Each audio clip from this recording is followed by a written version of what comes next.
4.500 millones de años en gestación. Un territorio tan antiguo como la Tierra misma. Australia no es el hermoso mundo nuevo que se podría esperar.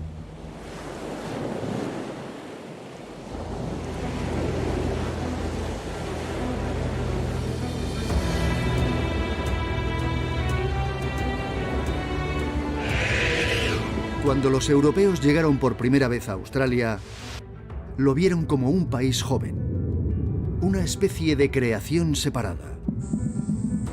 Pero nada más lejos de la verdad.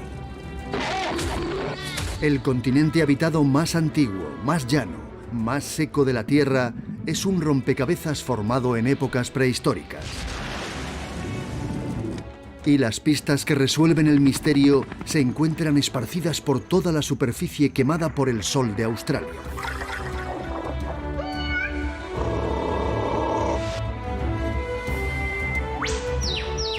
Me llamo Richard Smith y este es un país impresionante. Para un científico como yo, cada roca tiene una historia. Cada criatura es una leyenda de supervivencia contra viento y marea. Únanse a mí y atraviesen conmigo unos cuantos miles de millones de años en la gran isla de la parte inferior del mundo.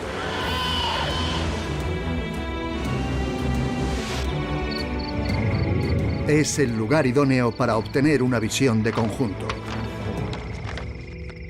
De todos los continentes de la Tierra, ninguno conserva testimonios de la gran saga de nuestro planeta y de la evolución de la vida como este. En ningún otro lugar se puede subir a un coche y retornar a los albores del tiempo.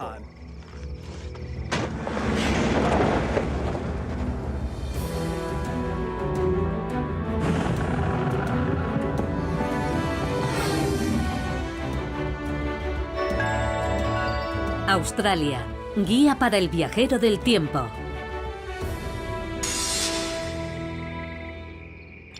Episodio 3. Los años salvajes.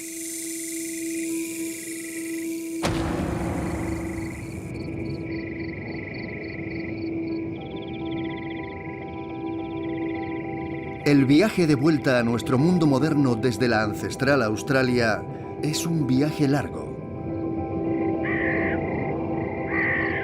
Desde el nacimiento de la Tierra hasta el día de hoy, la carretera del tiempo se extiende a lo largo de unos alucinantes 4.600 millones de años. Vamos a imaginar por un momento que este coche puede viajar a través del tiempo.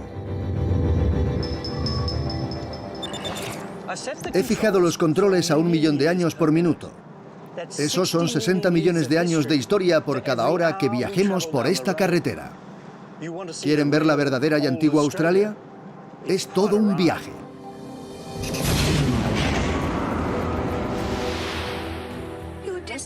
Su destino es el Mesozoico. Al viajar a 1 millón de años por minuto, toda la historia de Australia y del planeta está condensada en poco más de 3 días de conducción ininterrumpida. Y durante la mayor parte de esos 3 días, hemos atravesado veloces la primera infancia y la niñez del continente australiano.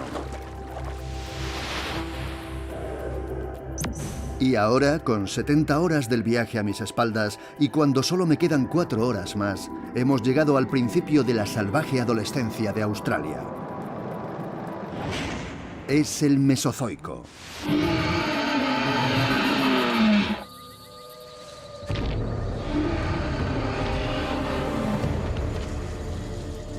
El Mesozoico es la era geológica de la que todo el mundo ha oído hablar. Y por una buena razón. Es en el Mesozoico, dividido en los periodos Triásico, Jurásico y Cretáceo, cuando los dinosaurios dominaron la Tierra. Pero a pesar de tal dominio, las pruebas de su conquista de Australia han sido bastante escasas. Hasta ahora. El Triásico, entre 251 y 200 millones de años. Es la hora del periodo de los dinosaurios en Australia.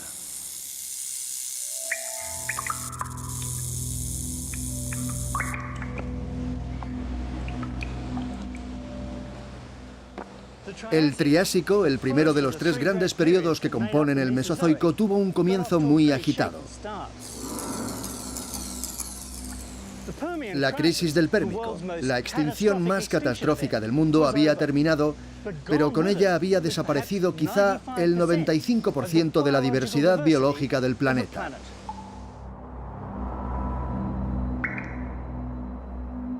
En todo el globo, la vida había sido casi aniquilada en el mar y devastada en la tierra. Sydney, Nueva Gales del Sur.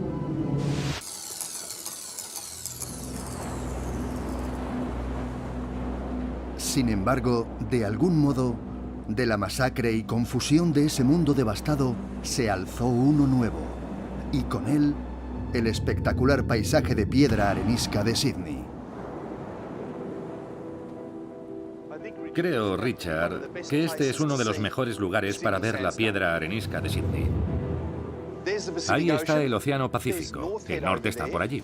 Esa es la entrada al puerto de Sydney, justo detrás de nosotros. Aquí está el Parque Gap. Y hay roca debajo de nosotros. Hay unos 250 metros de piedra arenisca sólida. Pero hay mucha... El biólogo Tim Flannery conoce bien el paisaje de mi ciudad natal. Parece ser que Sydney se construyó sobre los escombros de un cataclismo. Estaríamos en un mundo post-catastrófico cuando esta piedra arenisca quedó aquí depositada. Habíamos sufrido el gran desastre de la extinción térmica. Desaparecieron el 95% de todas las especies. Incluso las plantas tuvieron problemas para recuperarse. Los coloridos bosques y pantanos ricos en carbón de la cuenca de Sydney habían desaparecido. Y durante los siguientes 20 millones de años, el exuberante mundo del Pérmico quedó enterrado cada vez más profundamente en la arena. Estudios recientes sugieren que esta arena llegó desde el este de la Antártida, lo que supone una distancia descomunal. Las tormentas atronaban en esas montañas lejanas, y los ríos caían con estrépito por las laderas desnudas, transportando cantidades inimaginables de arena hacia el norte, a través de inmensas llanuras en crecimiento.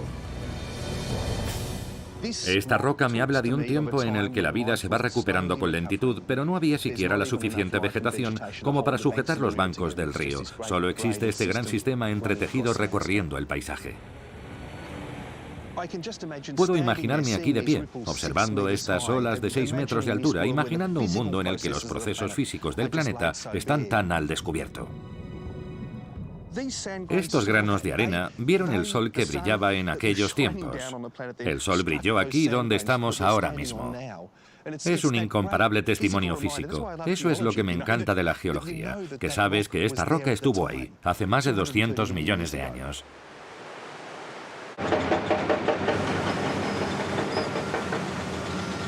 La arenisca proporciona a los habitantes de Sydney una profunda conexión entre el planeta del pasado y este en el que vivimos y trabajamos en la actualidad.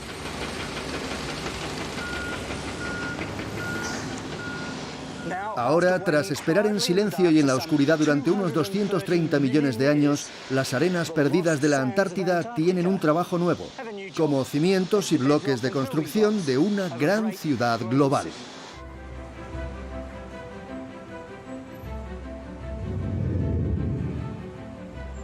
Sydney se define por su biología del Triásico. Desde el brillo cálido de sus edificios de piedra hasta la forma de su bahía. La arenisca lo dicta todo. Tanto el flujo del tráfico como la forma de su flora nativa. Los acantilados de arenisca se yerguen duros y orgullosos contra el Océano Pacífico y se erosionan sobre las suaves arenas doradas de la playa. La arena también entierra las altas cumbres del Pérmico, permitiendo que se conviertan en el carbón que da energía a la ciudad. Y alzándose en el oeste, esta misma piedra arenisca forma las murallas rocosas de las montañas azules y la gran cordillera divisoria. Todo esto es un legado de los oscuros tiempos en los que la Tierra casi murió.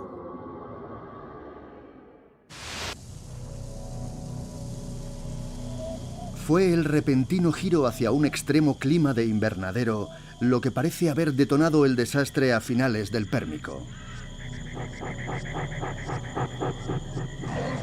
Una sucesión de cambios climáticos extremos asolaron el temprano Triásico antes de que el planeta por fin se estabilizara. E incluso cuando lo hizo, las temperaturas aún eran abrasadoras.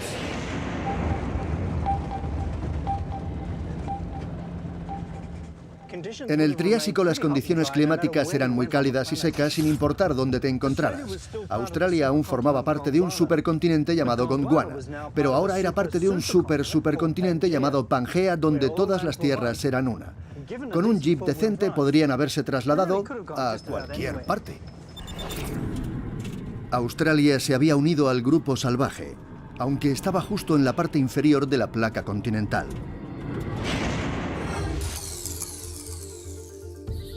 Australia estaba situada donde está la Antártida en la actualidad. Pero este era un polo sur en un mundo con efecto invernadero libre de hielo.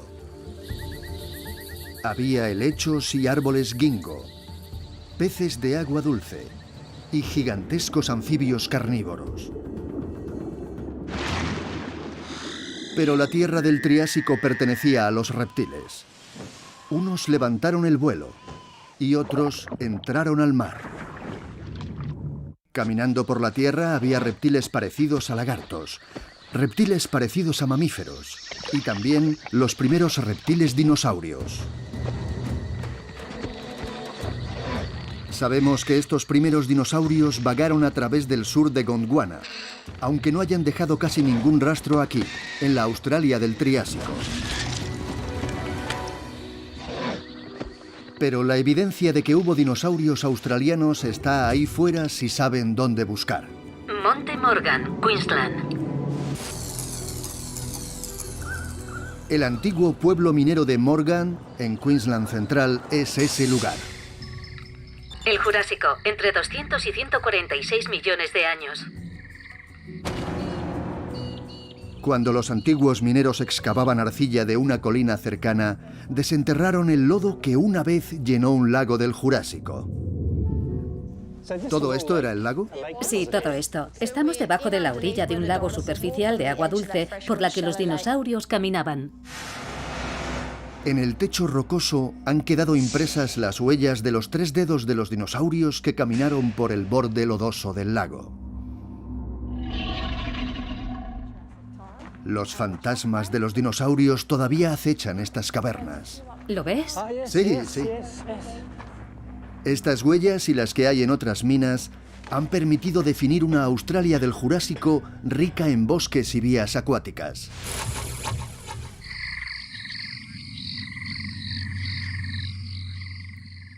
Estoy situado en lo que era la orilla lodosa de un lago y por ahí arriba, en lo que fue la superficie del lago, caminó una vez un terópodo hace unos 195 millones de años. Su huella es clara como el agua.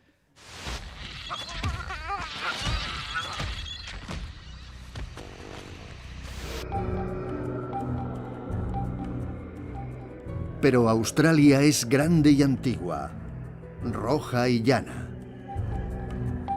Este es un paisaje geológico que guarda sus secretos del Mesozoico bien ocultos.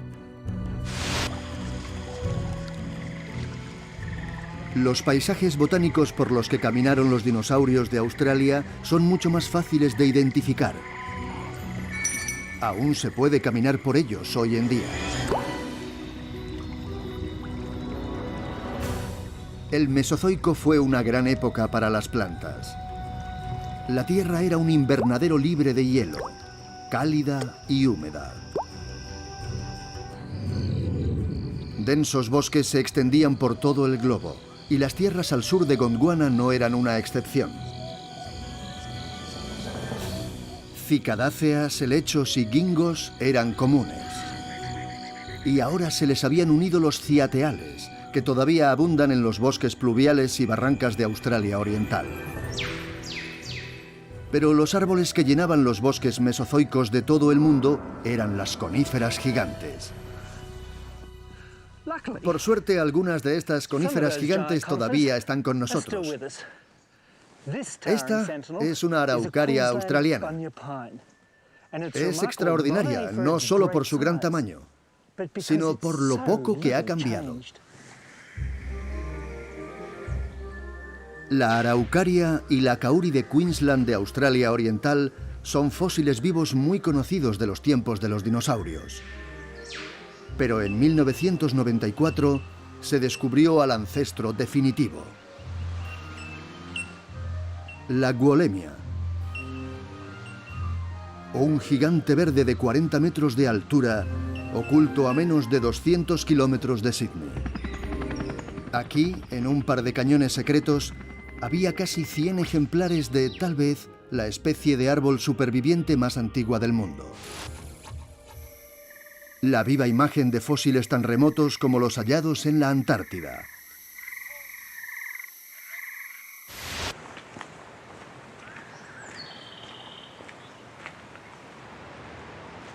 En la actualidad, los grandes bosques de coníferas de Australia han desaparecido. Pero los pocos focos supervivientes nos permiten soñar con los tiempos en los que podríamos haber conducido de costa a costa sin ningún eucalipto a la vista.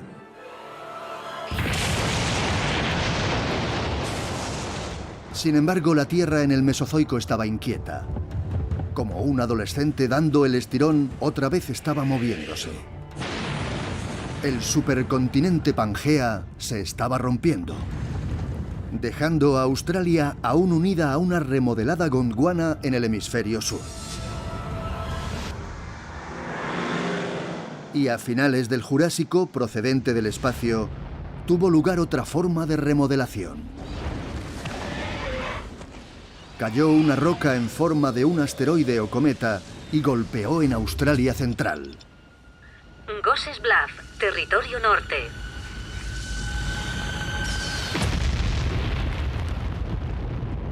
Hizo una diana que todavía se puede ver. Golpeó casi en medio del continente. Da fe de ello la impresionante Gosses Bluff o Norala, su nombre indígena, como una sombra de lo que llegó a ser.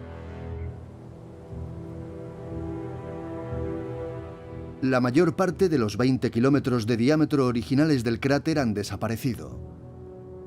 Lo que queda es la cuenca que se hundió en las profundidades de la Tierra por debajo de la zona de impacto. Aún así, el anillo de colinas bajas nos da un indicio bastante exacto de la escala de la devastación total que tuvo lugar en la Tierra, al menos en 100 kilómetros en todas las direcciones.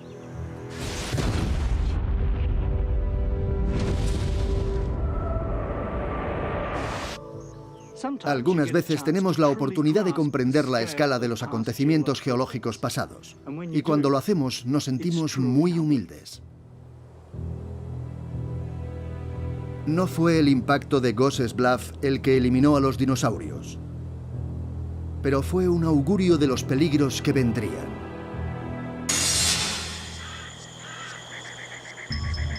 El Cretáceo, entre 146 y 65 millones de años.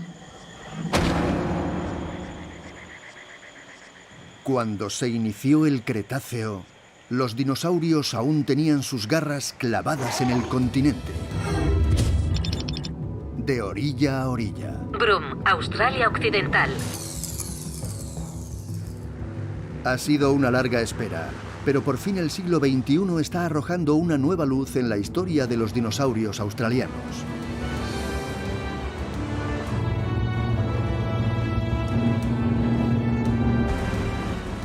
Durante años, los ancestrales secretos de la línea costera de la región de Kimberley, cerca de Broome, han estado protegidos por corrientes extremas y enormes marismas.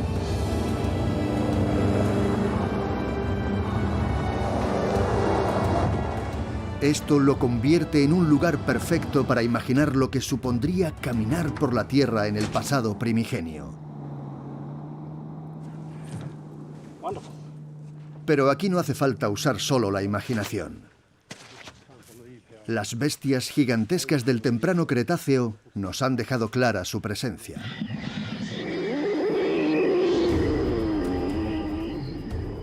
Las huellas que dejaron dan muestra de 15 especies de dinosaurios caminando por una extensión impresionante de cientos de kilómetros de esta costa. Debieron de estar por todas partes.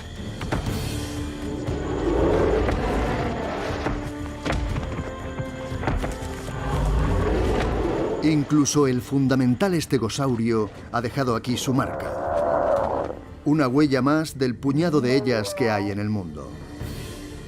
Pero las mayores y más abundantes huellas pertenecen a los imponentes vegetarianos, los saurópodos. Esta es la huella de un gran saurópodo que vino caminando más allá de Broome hace unos 132 o 135 millones de años. Son huellas enormes, una ahí, otra allí, una muy grande aquí, e intercaladas entre ellas algunas huellas más pequeñas que parecen las de una cría que caminaba con su madre.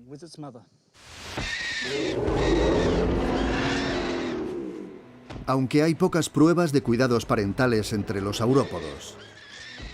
Una vez que alcanzas este tamaño, no hay mucha necesidad de ello. Encontrar suficiente alimento era, a buen seguro, una preocupación mayor que evitar a los depredadores. Aunque para la mayoría de los dinosaurios australianos, la vida diaria era una experiencia peligrosa, como atestigua una pequeña manada descubierta cerca de Winton de hace 95 millones de años. Winton, Queensland. Este momento está detenido en el tiempo aquí, en la cantera Lark Quarry, el yacimiento de la única estampida de dinosaurios registrada en el mundo. Imaginen la escena un día cualquiera en el Cretáceo. Esto era un amplio foso lodoso que bajaba hasta el lago que estaba ahí.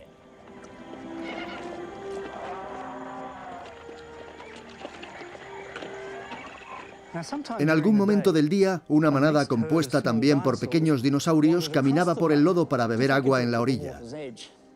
Pueden verse las huellas muy claras de un pequeño carnívoro del tamaño de una gallina. Y aquí tenemos unas huellas del tamaño de las de un emú, de un dinosaurio ornitópodo.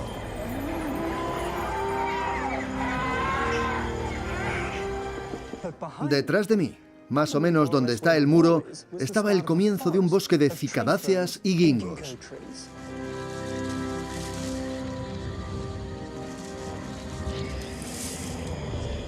Estos ricos bosques dominados por las coníferas proporcionaban refugio y alimento. Y protección contra un carnívoro. Incluso para un dinosaurio fatigado, el Cretáceo no era una época para la complacencia. Si hubieran levantado la cabeza y hubieran mirado hacia aquí, habrían visto un terópodo muy grande y hambriento bajando directamente hacia ustedes.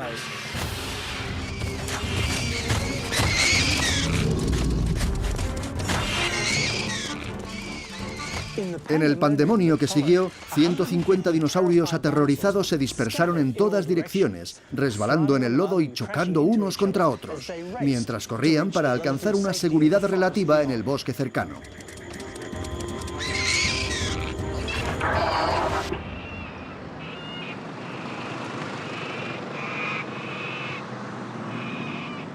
Pero las huellas solo pueden contarnos una parte de la historia. Para que los genuinos dinosaurios de Australia puedan cobrar vida, se necesitan sus huesos.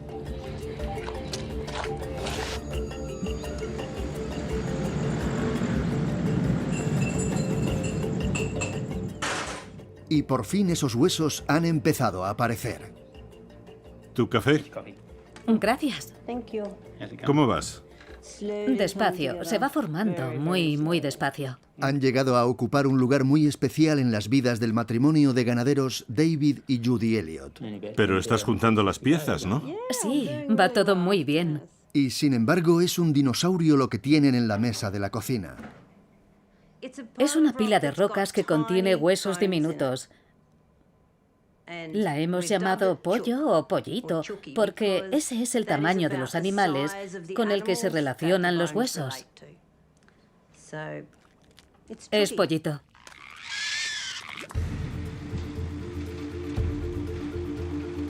Cazar dinosaurios nunca formó parte del plan de trabajo de los Elliot, pero se están convirtiendo en expertos con rapidez. El yacimiento de dinosaurios al que vamos quizás sea el más importante de los que hemos encontrado hasta ahora. Es un yacimiento grande que ha producido una enorme cantidad de material en muy poco tiempo. Bien, vamos allá. Los Elliot comenzaron su odisea con los dinosaurios por accidente, cuando se tropezaron con los huesos de unos cuantos en su propiedad. Este es un gran agujero en la tierra. Sí, así es. Aquí es donde todo empezó. Imagínese, hace 95 o 100 millones de años, estábamos situados en una zona exuberante de bosque pluvial. Miremos hacia el norte. Allí tenemos una bonita pradera llana y abierta que habría sido un mar interior. Y ahí tenemos unos grandes ríos que bajan transportando sedimentos y depositándolos lentamente, por lo que el mar va siendo empujado hacia el norte. Así que este territorio era frío, exuberante y verde.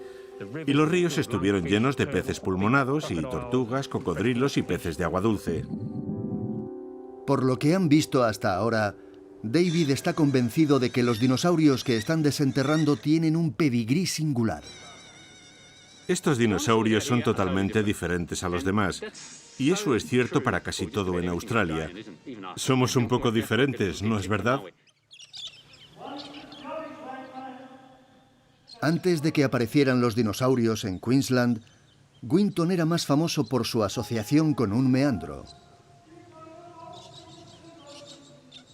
Al parecer, el poeta australiano Banjo Paterson se inspiró en este meandro para componer la canción folclórica más famosa del país.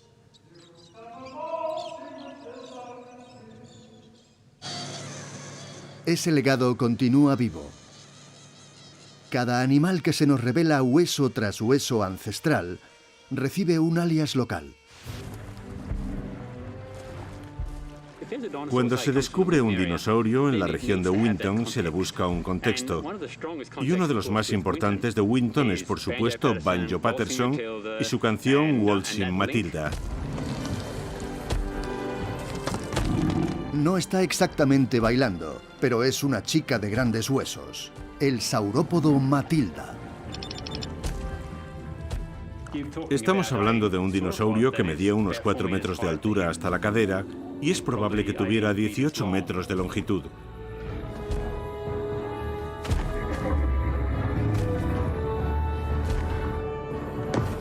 Y luego está el mismísimo Banjo, el temible cazador del sur. Miras estos huesos sueltos y son solo puros huesos. En realidad no parecen tan importantes. Pero empiezas a rellenar estos huesos, a añadir tendones, músculos, y formas una pata de ese animal. Y ves que lo que tienes entre manos no es ningún pollito. Es un dinosaurio muy grande y muy peligroso. Y no es el tipo de animal que te gustaría que te persiguiera en el sendero del jardín o por el pasillo.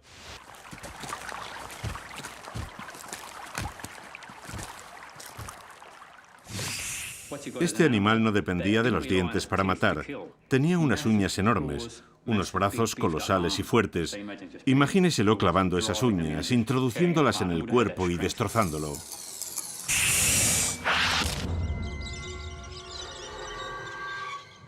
Y por un extraordinario e irónico giro, ahora resulta que el lugar donde fueron encontrados los huesos era de verdad un meandro abandonado.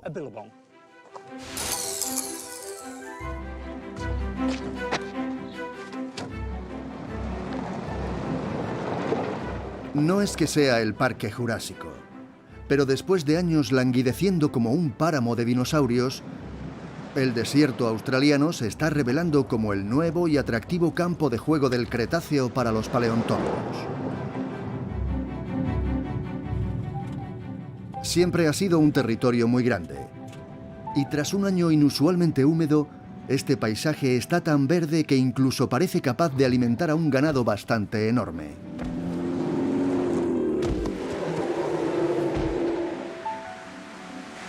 Un viaje de 800 kilómetros de distancia al sur de Winton nos lleva al yacimiento de algunos de los descubrimientos de los dinosaurios más grandes conocidos hasta la fecha, cerca del pequeño pueblo de Eromanga, con una población de 171 personas, en un cálido día de verano a 47 grados centígrados de temperatura. En cuanto al tamaño, Eromanga no es un pueblo muy grande. Pero no se puede decir lo mismo de los huesos encontrados en el cercano rancho Plevna Downs. Con un parecido asombroso a la historia de Winton, Robin y Stuart Mackenzie han estado desenterrando huesos que pertenecen a algunos de los dinosaurios más grandes que alguna vez caminaron por la Tierra.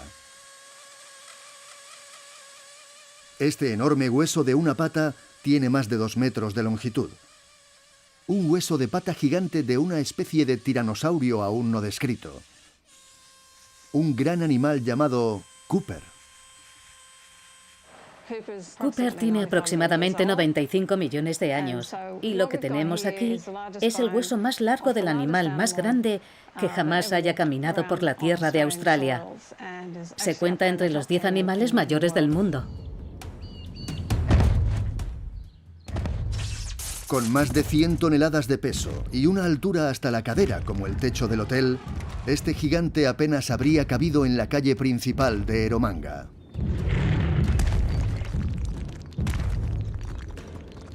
Australia vive una revolución de la historia natural. Se están encontrando dinosaurios desde Winton hasta Eromanga, e incluso en Australia meridional. En la última década hemos encontrado cientos y cientos de huesos de dinosaurios, desde los más pequeños a los más grandes. Esto ya no hay quien lo pare.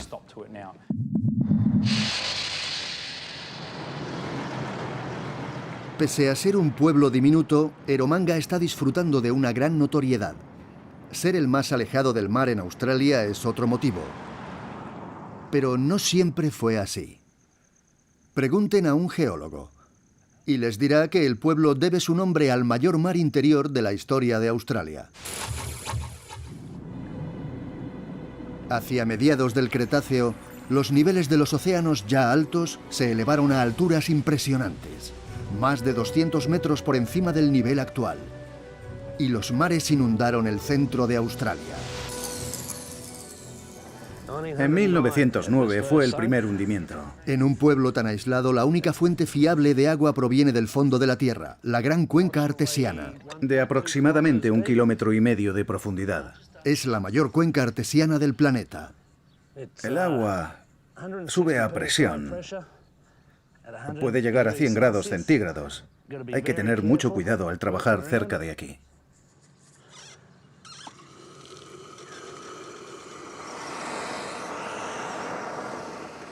El calor proviene de la tierra, a 1 kilómetro por debajo de donde estamos.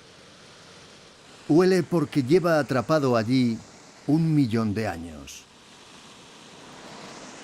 Por supuesto, lo que sale no es agua maloliente prehistórica, sino agua dulce subterránea que ha tardado una era en filtrarse al fondo por la porosa piedra que una vez fue la arena del fondo del mar de Eromanga.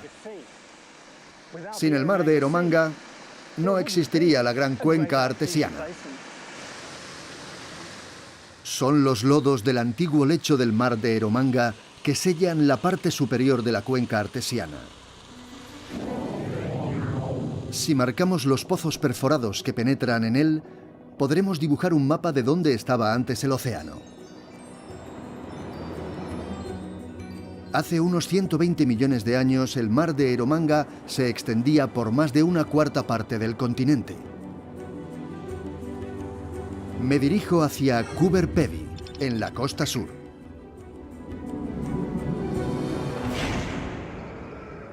Diseminadas por el paisaje lunar que rodea al pueblo, hay extrañas pistas de su pasado. Madera petrificada. El destello salado del yeso. Incluso rocas caídas del hielo invernal que una vez se acumuló por encima.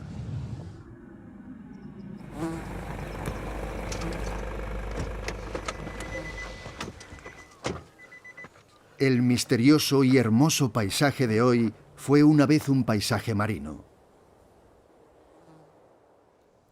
Cuando los primeros exploradores europeos llegaron hasta aquí, en Australia Central, algunos esperaban encontrar un mar interior.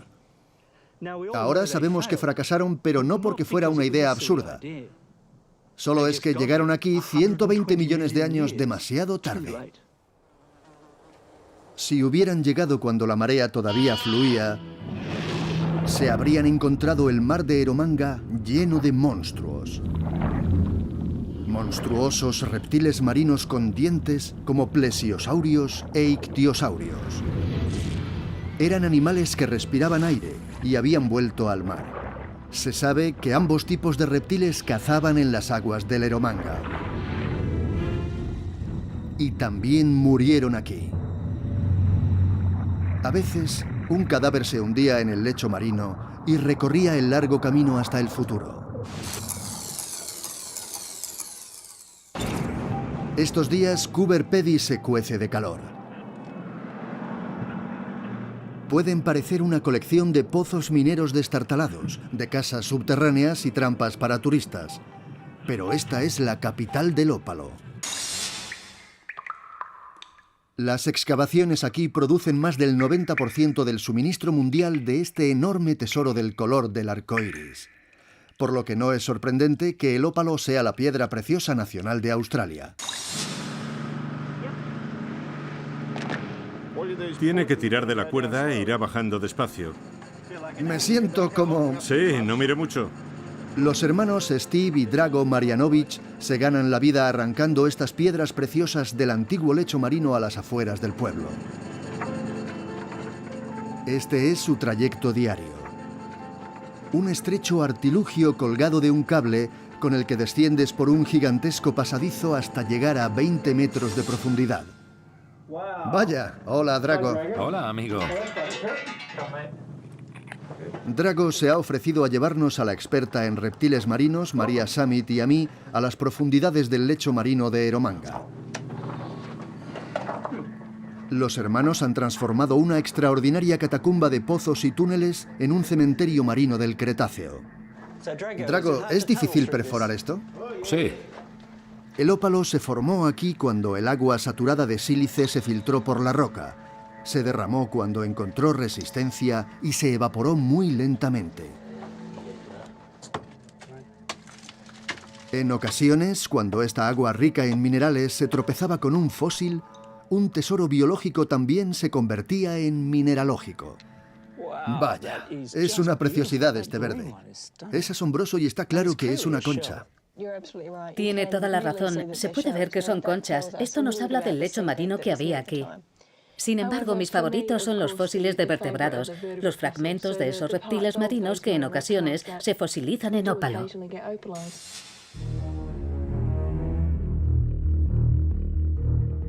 Estos son algunos fragmentos corporales fosilizados en ópalo recuperados hasta ahora. Huesos de la espalda, de las costillas, de la cola y de las aletas. Esqueletos casi completos de reptiles marinos monstruosos muertos hace mucho tiempo. He oído algunas descripciones que dicen que parecían una serpiente enroscada alrededor del cuerpo de una tortuga y ese es el aspecto que tienen. Tenían unas aletas gigantescas y un cuello muy largo que se extendía al frente.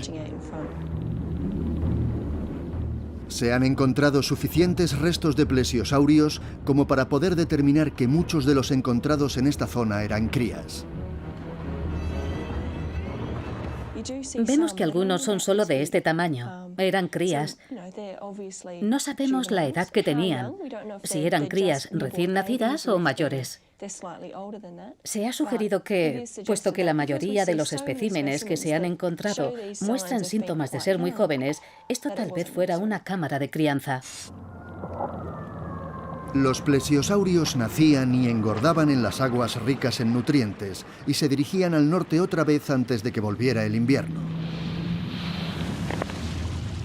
Debió de ser un lugar más seguro que otros para criar a un pequeño en un océano peligroso.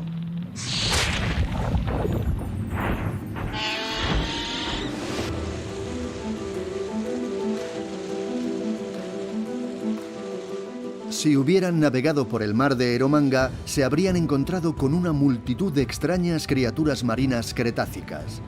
Y es muy improbable que todas fueran tan amistosas como los delfines. Lo que me parece asombroso es que hace 100 millones de años viajáramos por mares similares a este. Y cuando llegáramos allí, no buscaríamos a estos extraños animales, ellos nos buscarían a nosotros. Mark Norman y yo vamos en busca de uno de los supervivientes más extraños de estos mares cretáceos. Es el Nautilus. Debería haber estado aquí enfrente. No es fácil de encontrar. En estos tiempos, los moluscos antiguos se esconden entre los muros más profundos y oscuros del mar de coral, a casi medio kilómetro bajo la superficie.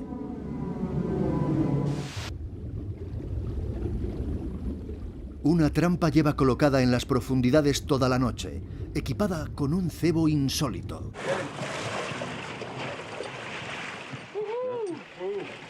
Han probado el pollo y se ha vuelto en su contra.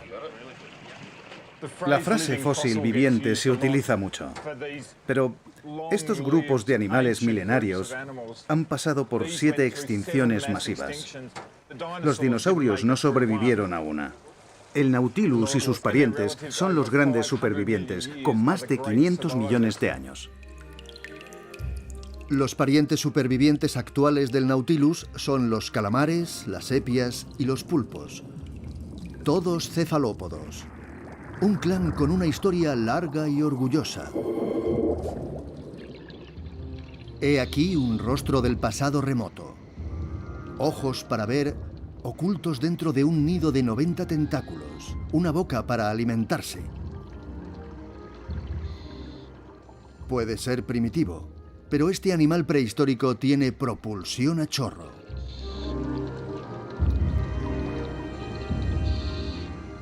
Los remotos ancestros del moderno Nautilus fueron los nautiloideos. Los conocemos por sus conchas fósiles, que en los primeros tiempos eran casi todas rectas. Durante cientos de millones de años, esta clase de animales dominaron nuestros océanos y llegaron a tener tamaños enormes. Algunos de los rectos llegaron a los 10 metros de longitud. Eran como postes de teléfono descomunales, moviéndose hacia adelante y acechando a los trilobites.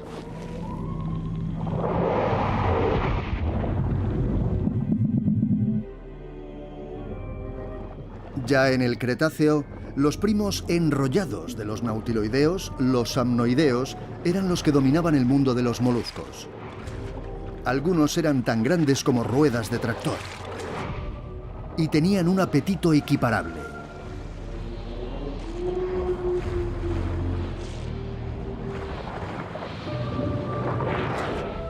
Debía de haber dónde escoger en todo el mar de Eromanga, tanto para los moluscos como para los reptiles. Aquí, incluso los plesiosaurios de largos cuellos necesitaban ojos en la parte de atrás de la cabeza. Porque el Eromanga era el territorio de caza de quizá el mayor monstruo marino de todos los tiempos. El Pliosaurio Kronosaurus.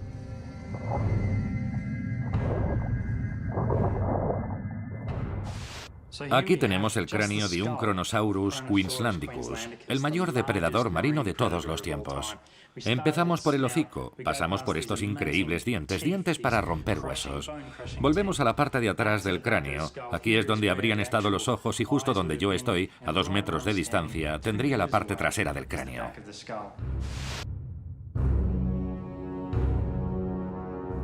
Este monstruo dentado era una máquina carnívora. Y podemos ver incluso cuál fue su último alimento. Justo aquí está la caja torácica del Kronosaurus. Dentro del estómago podemos ver las vértebras de su presa. Esto era un plesiosaurio de cuello largo, e incluso se han preservado las piedras del estómago de este animal. Por encima encontramos restos de tortuga. Este animal se alimentaba de plesiosaurios y tortugas.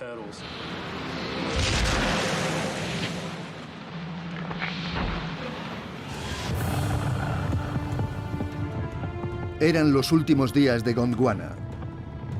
África se había deslizado hacia el oeste hacía mucho tiempo, Ahora India también se había separado. Incluso en la parte inferior del mundo, la tensión entre Australia y la Antártida empezaba a evidenciarse.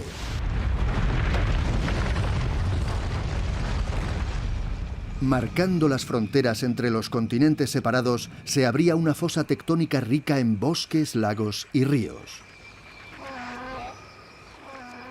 Pero todo este paisaje estaba situado dentro del Círculo Antártico, tan cerca del Polo Sur que en verano el sol nunca se ponía. Y a mitad de invierno, la oscuridad reinaría durante meses sin fin. Y lo más interesante es que los dinosaurios empezaron a aparecer también aquí.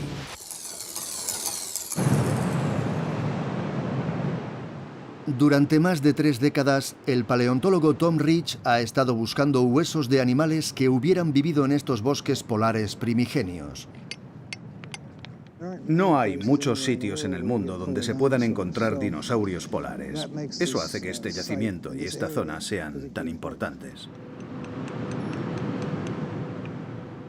Australia era uno de los bloques de tierra más aislados del mundo en aquel tiempo. Por eso lo que encontremos aquí no lo encontraremos en ningún otro lugar.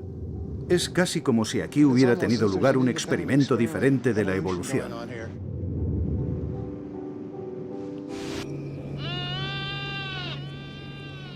Algunos de estos experimentos en el hemisferio sur fueron especies pequeñas de ornitópodos como este. Aunque en apariencia convencionales, estos extraños dinosaurios parece que eran residentes polares permanentes. Los indicios en sus huesos sugieren que permanecían activos durante toda la larga fría penumbra del invierno sin sol.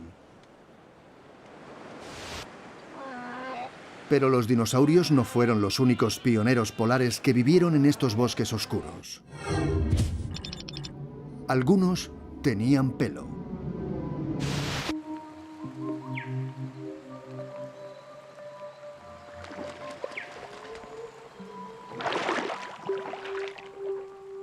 Como los reptiles dominaron el mundo desde los polos hasta los trópicos, es fácil olvidar que no tenían el planeta para ellos solos.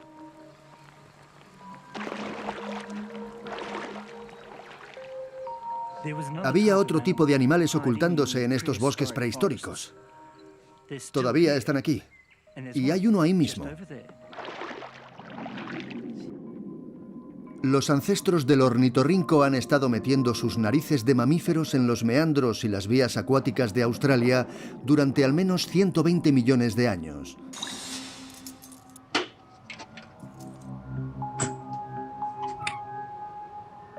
La prueba se guarda bajo llave en esta caja fuerte del Museo Australiano de Sydney. Es otro tesoro nacional fosilizado en ópalo. Una diminuta mandíbula inferior de un ornitorrinco ancestral. Una maravillosa joya iridiscente recuperada de una rica mina de ópalos. De sangre caliente, cubiertos de pelo y la mayoría de pequeño tamaño, los mamíferos que sabemos que existían en esa época podían ocultarse y cazar a la sombra de los gigantes. Nacieron siendo supervivientes. Forma parte de la evolución. Como todos los imperios, el reinado de los dinosaurios estaba llegando a su fin. Y quizá lo habrían visto venir si hubieran mirado hacia el cielo.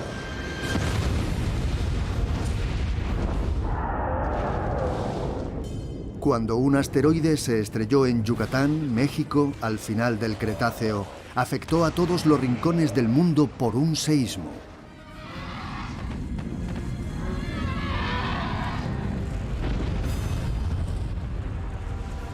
Aunque Gondwana y Australia, a una hora del impacto, escaparon al golpe directo, las masas pulverizadas del lecho marino mexicano que habían sido lanzadas al espacio comenzaron a caer como una lluvia sobre el planeta.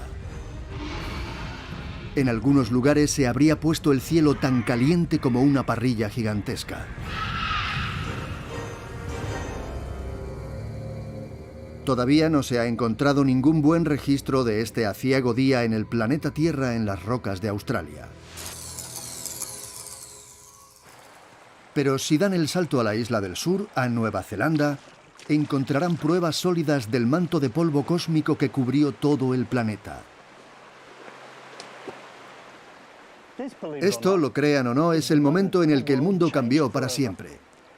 Puede que no parezca gran cosa, pero esta delgada capa de roca gris encontrada por todo el mundo permite una visión extraordinaria de uno de los sucesos más dramáticos en la historia del planeta.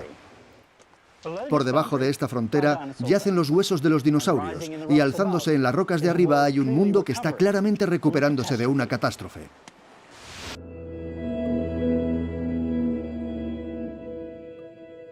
Los días estaban contados para cualquier dinosaurio australiano que sobreviviera después del impacto inicial. Una tremenda oscuridad deviene en forma de hollín, polvo y humo.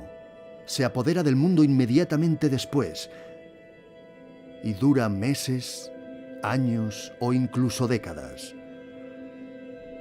Las temperaturas se desplomaron, las plantas se marchitaron, los dinosaurios desaparecieron, los grandes lagartos se extinguieron.